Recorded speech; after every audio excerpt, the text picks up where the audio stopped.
जरा सोचो, एक दिन तुम उठो और न जाने कैसे तुम्हारे अंदर करिश्माई शक्ति आ जाए। कुछ ऐसा ही होता है हमारी आज की कहानी में। कहानी की शुरुआत में हम रूमी नाम की एक लड़की को देखते हैं जो काफी मशहूर चिकन रेस्टोरेंट चलाती थी। वो कभी कॉलेज नहीं गई क्योंकि उसकी माँ अकेले ही उसे पाल रही थी। उसका बाप बचपन में ही घर छोड़कर चला गया था। एक दिन रूमी और बाकी दुकानदार मुश्किल में पड़ गए क्योंकि टायसान नाम की एक कंपनी ने मॉल बनाने के लिए इनकी जगह पर कब्जा करने का फैसला कर लिया। इन छोटे छोटे दुकानदारों को किसी ने मुआवजा तक नहीं दिया। एक रात भाड़े के गुंडे वहाँ घुस आए और रूमी को अपने ही घर से बाहर फेंक दिया। उसकी माँ उन्हें भगाने के लिए पीछे से एक वैन ले आई, लेकिन बदमाशों ने उसे भी बाहर निकाल कर जमीन पर गिरा दिया। जोर से गिरने की वजह से वो उसी वक्त बेहोश हो गई। रूमी और बाकी लोग उसे तुरंत हॉस्पिटल लेकर आए, जहाँ उसकी माँ इलाज के दौरान ही मर गई। उसी वक्त आसमान से आया एक मीटेरॉयड पहाड़ से जा टकराया। उसके टकराने से पहाड़ों से निकलने वाली नदी में भी अजीब सी शक्ति भर गई। अगली सुबह रूमी की पता शिन ने भी वहाँ का पानी पिया, जिसका स्वाद बेहद अजीब सा था। फिर वो बैंक में पहुँचा, जहाँ वो चौकीदार का काम करता है। उसके पेट में दर्द सा होने लगा, जो शायद नदी के पानी की वजह से हुआ। फिर उसने नौकरानी को ऑफिस से छोटा छोटा सामान चुराना सिखाया, लेकिन नौकरानी ने तो एक ही बार में काफी चीजें चुरा ली, जिससे वो पकड़ी गई। शिन ने उसे देखा, लेकिन वो अपने रास्ते निकल गया। शाम को एक रेस्टोरेंट में उसका पेट कुछ ज्यादा ही दर्द होने लगा। अचानक उसके आसपास की सारी चीजें धीरे धीरे उड़ने लगी। सारे टेबल कुर्सियाँ खुद ही पीछे गिर गए। अब उसका दर्द बंद हो गया, लेकिन दुकानदार ने उसे नुकसान करने के लिए धक्के मारकर बाहर निकाल दिया। कुछ देर बाद शिन अपने छोटे से घर में लौटा और लेटकर एक सिगरेट अपने मुंह में डाली। जैसे ही वो लाइटर लेने के लिए आगे बढ़ा, लाइटर खुद ही उड़कर उसके हाथ में आ गया। ये देखकर वो थोड़ा हैरान रह गया, लेकिन तभी उसकी बेटी का कॉल आया। उसने बताया कि उसकी माँ की मौत हो गई। शिन एक पुराना सूट पहनकर अंतिम संस्कार में पहुंचा, जहाँ वो अपनी बेटी को पहचान तक नहीं पाया, क्योंकि रूमी के बचपन में जब वो उन्हें छोड़कर चला गया था, तब से अब तक उसने रूमी को देखा ही कहाँ था। अचानक वहाँ प्रेसिडेंट मिना पहुंचा, जो कंपनी के बदमाशों का लीडर है। रूमी उसे देखते ही आग बबूला हो गई, लेकिन मिन कहने लगा कि उसकी माँ खुद की गलती की वजह से मरी है, इसमें कंपनी का कोई लेना देना नहीं है। गुस्से में रूमी उसे पटकने ही वाली थी कि उसके लॉयर किम ने रूमी को रोक दिया। जाते हुए मिन ने बड़े एटीट्यूड में रूमी को पैसे भी दिए, लेकिन रूमी ने पैसे उसके मुंह पे दे मारे। इसके बाद शिन रूमी के रेस्टोरेंट में गया, जिसकी बर्बाद हालत देखकर वो भी दुखी हो गया। गुस्से में उसने हवा में मुक्का मारा, लेकिन इसकी वजह से कूड़े का बड़ा सा ढेर पीछे गिर गया। तभी उसे वो लाइटर वाली घटना याद आई और वो भागकर अपने घर पहुंचा। बार बार लाइटर उसके हाथ में आ रहा था, जिससे ये साफ हो गया कि पता नहीं कैसे पर उसके पास जबरदस्त जादुई शक्ति आ गई है। कुछ ही पल में वो घर की सारी चीजों को एक साथ उड़ाने में सफल हो गया। तभी उसके दिमाग में जादूगर बनकर खूब सारे पैसे कमाने का प्लान आया। अगली सुबह अपनी माँ को दफनाकर रूमी अपने पिता और दोस्तों के साथ बाजार में पहुंची, जहाँ सारे दुकानदार बदमाशों के डर से छिपे हुए थे। वो लोग कभी भी आकर तोड़फोड़ कर जाते थे, लेकिन किम ने दुकानदारों को शांत रहने को कहा। उनकी पुलिस से बातचीत चल रही थी, लेकिन दुकानदारों का मानना है कि ये बदमाशों की कंपनी तो पुलिस को भी खरीद लेगी। लोगों का कहना था कि गुंडों की तरह उन्हें भी मारपीट करनी ही होगी, लेकिन किम जानता था कि इससे वो कानून के सामने और बुरे बन जाएंगे। शिन ने सबसे कहा कि अब लड़कर कोई फायदा नहीं और अब उन सबको नई नौकरी ढूंढ लेनी चाहिए। इससे सब गुस्सा हो गए और रूमी ने तो उसे बाहर ही भगा दिया। शाम को शिन एक सर्कस में काम मांगने गया और उसकी शक्तियों की वजह से उसे तुरंत नौकरी मिल गई। अगले दिन रूमी को पता चला कि उसकी माँ की रिपोर्ट में मौत का कारण चोट लगना है और उसके पास कंपनी के खिलाफ कोई सबूत तो था नहीं। जिन्होंने कैमरे से वीडियो बनाई थी, उन्हें तक कंपनी ने खरीद लिया। बाद में शिन उससे मिलने आया और कहा कि अब वो पैसे कमाने लगा है, इसलिए रूमी को अब अपनी पढ़ाई पूरी करनी चाहिए। उसने एक टाई से अजीबोगरीब जादू भी कर दिखाया, लेकिन रूमी को उस पर बिल्कुल भी विश्वास नहीं था। उसने गुस्से में कहा कि ये सब कर वो बस अपना टाइम बर्बाद कर रहा है, क्योंकि वो बचपन में उसे और उसकी माँ को बेसहारा छोड़कर चला गया था। इसलिए रूमी आज तक उससे नफरत करती थी। शिन ने समझाया कि वो अपने कर्जों की वजह से उन्हें छोड़कर गया था, ताकि उन्हें कोई परेशानी ना हो, लेकिन रूमी ने उसकी एक ना सुनी। उसने कहा कि अब इतने साल बाद बाप बनने की जरूरत नहीं है मेरा, और वो वहाँ से चली गई। तभी शिन की नजर कंपनी के बदमाशों पर पड़ी, जो दुकानों पर हमला करने जा रहे थे। दुकानदारों को भी खबर पहुँच गई और उन्होंने बदमाशों को रोकने के लिए रास्ता बंद करने की कोशिश की, लेकिन वो बदमाश सब कुछ तोड़ फोड़ कर अंदर घुस आए और लोगों को पीटने लगे। अचानक शिन वहाँ आ पहुँचा और अपनी शक्तियों की मदद से सभी बदमाशों को हवा में उड़ाकर उनकी हड्डी पसली एक कर दी। उसकी शक्तियाँ देखकर उनके होश उड़ गए और सब पीछे हट गए। एक बदमाश आगे बढ़ा, लेकिन शिन ने दूर से ही उसकी बाजू मरोड़कर उसे हवा में लटका दिया। तभी पुलिस वहाँ आ गई और सभी दुकानदारों और बदमाशों को पकड़कर पुलिस स्टेशन में ले आई। दोनों गुट एक दूसरे पर इल्जाम लगाने लगे। ऑफिसर ने आखिरकार रिकॉर्डिंग देखने का फैसला किया। वीडियो में शिन सबके छक्के छुड़ा रहा था, लेकिन पुलिस वाले को अपनी आंखों पर यकीन ही नहीं हुआ। बेचारा रिपोर्ट में क्या लिखता, हवा में उड़ा उड़ा के मारा है सबको। उसने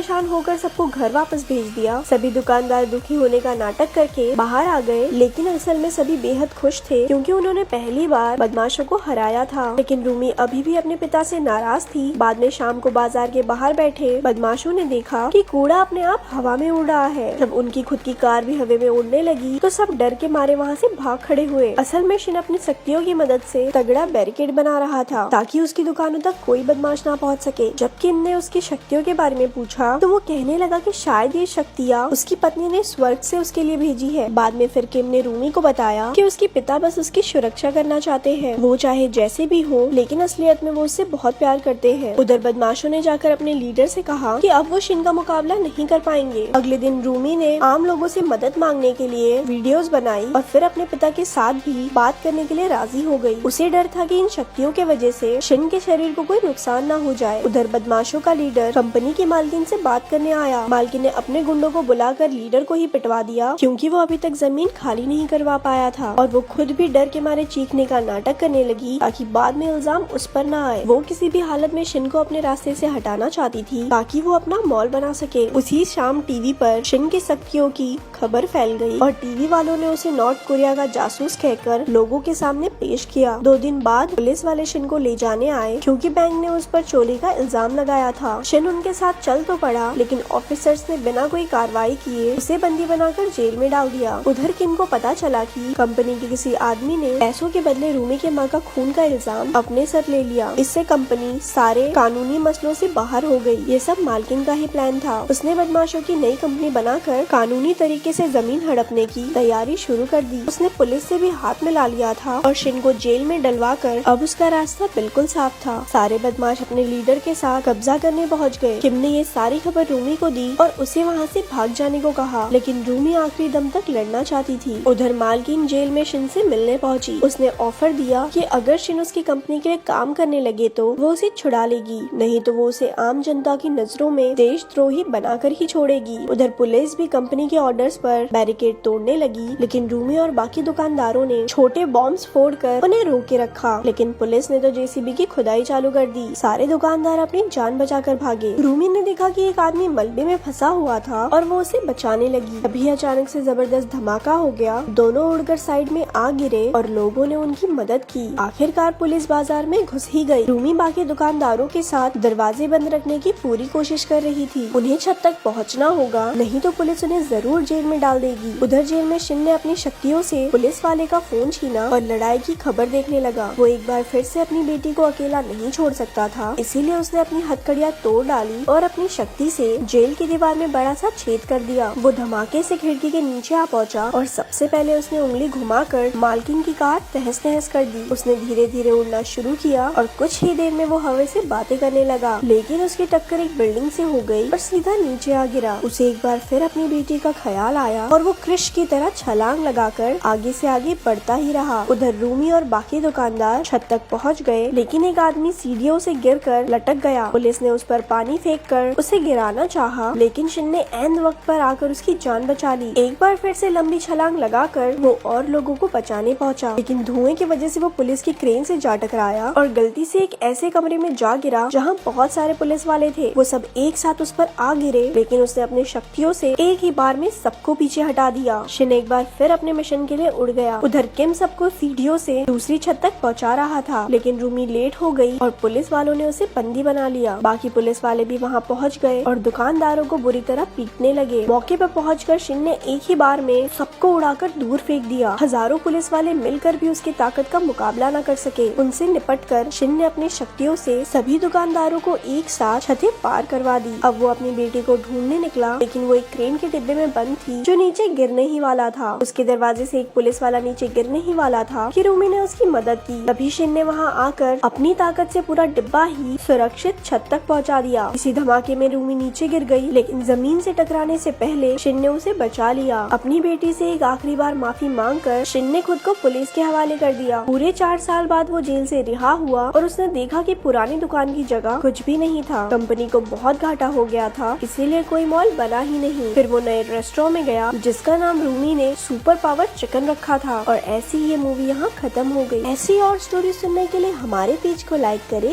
धन्यवाद।